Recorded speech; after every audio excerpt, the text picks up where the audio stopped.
કેવું રહેશે આ વર્ષેનું ચોમાસું? શું ખેડૂતોને પૂરતા પ્રમાણમાં પાણી મળશે? ગયા વર્ષની વાત કરવામાં આવે તો ગયા વર્ષે ઘણા બધા રાજ્યોમાં ઓછો વરસાદ પડ્યો હતો અને એમાંનું એક રાજ્ય ગુજરાત પણ હતું. પરંતુ શું આ વર્ષે પણ એવી જ સ્થિતિ રહેવાની છે? WMO વર્લ્ડ મેટ્રોલોજીકલ ઓર્ગેનાઇઝેશન એક અંદેશો બહાર પાડ્યો છે, જેમાં કહેવામાં આવ્યું છે કે આ વર્ષનું ચોમાસું કેવું રહેશે. જો તમારે જાણવું હોય કે આ વર્ષનું ચોમાસું કેવું રહેવાનું છે અને ખેડૂતોને એનાથી ફાયદો થશે કે નુકસાન, તો આ વિડીયો એકવાર પૂરો જોઈ લેજો.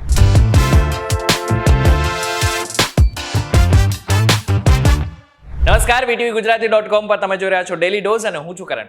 આપણો દેશ ખેતી પ્રધાન દેશ છે. આપણા દેશના મોટા ભાગના લોકો ખેતી ઉપર નભે છે. એક અંદાજ પ્રમાણે આપણા દેશના 60% લોકો ક્યાંક ને ક્યાંક ડાયરેક્ટલી કે પછી ઇનડાયરેક્ટલી ખેતી ઉપર જ પોતાનો આધાર રાખે છે. હવે જો ગયા વર્ષની વાત કરીએ તો ગયા વર્ષે ખૂબ ઓછો વરસાદ થયો હતો. ગુજરાતના કેટલાક વિસ્તારમાં સારો વરસાદ પડ્યો હતો તો ગુજરાતના ઘણા બધા વિસ્તારમાં ઓછો વરસાદ પડ્યો હતો.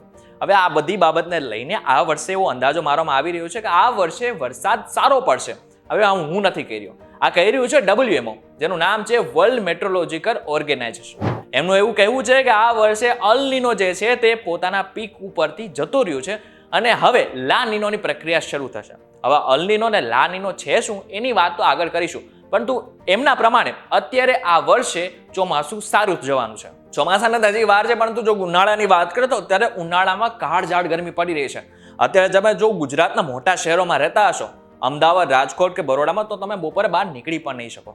ધજાળ એવી ગરમી પડી રહી છે અને એસી ચાલુ કરવું પડે એવી સ્થિતિ સર્જાઈ ગઈ છે. હવે ગયા વર્ષની વાત કરવામાં તો ગયા વર્ષે પણ આ જ સ્થિતિ હતી. ગયા વર્ષે પણ ભયંકર ગરમી પડી હતી, પરંતુ ચોમાસું નબળું ગયું હતું. આ વર્ષે પણ ભયંકર ગરમી પડી રહી છે, પરંતુ આ વર્ષે ચોમાસું સારું જવાનું છે, કારણ કે અલ નીનો જે પ્રક્રિયા છે તે જતી રહી છે. અલ નીનો જે છે તે પોતાના પીક ઉપરથી જતું રહ્યું છે. હવે અલ નીનો શું છે? હવે જો તમારે અલ નીનોની પ્રક્રિયા સમજવી હોય તો પહેલા એ સમજી લો સામાન્ય ભાષામાં કે વરસાદ આખરે આવે છે કઈ રીતના. દરિયાનું ગરમ પાણી બાષ્પીભવન થઈને વાદળો બાંધે છે અને પછી એ જ વાદળો આખા દેશ અને દુનિયામાં વરસાદ લાવે છે. પરંતુ આપણા દેશમાં વરસાદ કેવી રીતના આવે છે એની પ્રક્રિયા શું છે? તો સાઉથ અમેરિકાનું ગરમ પાણી ધીરે ધીરે સાઉથ ઈસ્ટ એશિયા તરફ આવે છે અને બાદમાં વાદળો બંધાય છે અને આપણા દેશ અથવા તો સાઉથ ઈસ્ટ એશિયાના જેટલા પણ ભાગો છે ત્યાં વરસાદ થાય છે. હવે આ પ્રક્રિયાને લા નીનો પ્રક્રિયા કહેવાય છે. હવે અલ નીનો પ્રક્રિયા શું છે? તો કે લા નીનો પ્રક્રિયા જ્યારે ઊંધી થવા લાગે ત્યારે એને અલ નીનો પ્રક્રિયા કહેવાય છે. એટલે કે સાઉથ ઈસ્ટ એશિયાનું ગરમ પાણી જો સાઉથ અમેરિકા તરફ જવા લાગે તો એને અલ નીનોની પ્રક્રિયા કહેવાય છે. હવે અલ નીનોની જે પ્રક્રિયા છે તેના કારણે આપણા દેશમાં દુષ્કાળ જેવી પરિસ્થિતિ થાય છે જ્યારે સાઉથ અમેરિકામાં વરસાદ પડે છે. હવે જો સાઉથ અમેરિકાની વાત કરીએ તો ત્યાં વરસાદની આખરે જરૂર છે નહીં. હવે જ્યાં વરસાદની જરૂર નથી ત્યાં વરસાદ પડે છે અને જ્યાં વરસાદની જરૂર છે ત્યાં દુષ્કાળની પરિસ્થિતિ સર્જાય છે. વર્લ્ડ મેટ્રોલોજીકલ ઓર્ગેનાઇઝેશન જે દુનિયાના હવામાનનું ધ્યાન રાખે છે તે સંસ્થાએ કહેલું છે કે આ વર્ષે અલ નીનોની જે પ્રક્રિયા છે તે હવે જતી રહેવાની છે. એટલે કે તેનો પીક પોઈન્ટ છે એ તો જતો રહ્યો છે અને હવે તે પોતે જ આખું ધીરે ધીરે જવાનું છે અને લા નીનોની પ્રક્રિયા આવતા ટૂંક સમયમાં શરૂ થઈ જશે. એટલે કે સાઉથ અમેરિકાનું ગરમ પાણી હવે ધીરે ધીરે સાઉથ ઈસ્ટ એશિયા તરફ આવશે અને આ વર્ષે ચોમાસામાં સારો એવો વરસાદ પડે તેવો અંદાજો મારવામાં આવી રહ્યો છે.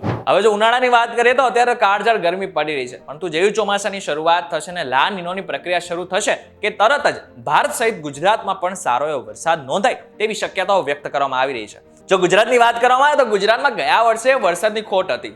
તે ખોટ આ વર્ષે પૂરી થાય તેવી શક્યતાઓ વ્યક્ત કરવામાં આવી રહી છે અને ખેડૂતો, જે ગુજરાતના ખેડૂતો છે એ ખાસ કરીને આ વર્ષે સારો પાક લેશે તેવી પણ શક્યતાઓ વ્યક્ત કરવામાં આવી રહી છે. ત્યારે આ બાબતને લઈને તમારું શું કહેવું છે અમને કોમેન્ટ કરીને ચોક્કસથી કહેજો. વિડીયો થકી તમને કોઈ ઇન્ફોર્મેશન મળી હોય તો વિડીયોને લાઇક અને શેર જરૂરથી કરજો તથા આવા જ ઇન્ફોર્મેટિવ વિડીયોઝ માટે VTVGujarati.com સાથે જોડાયેલા રહેજો.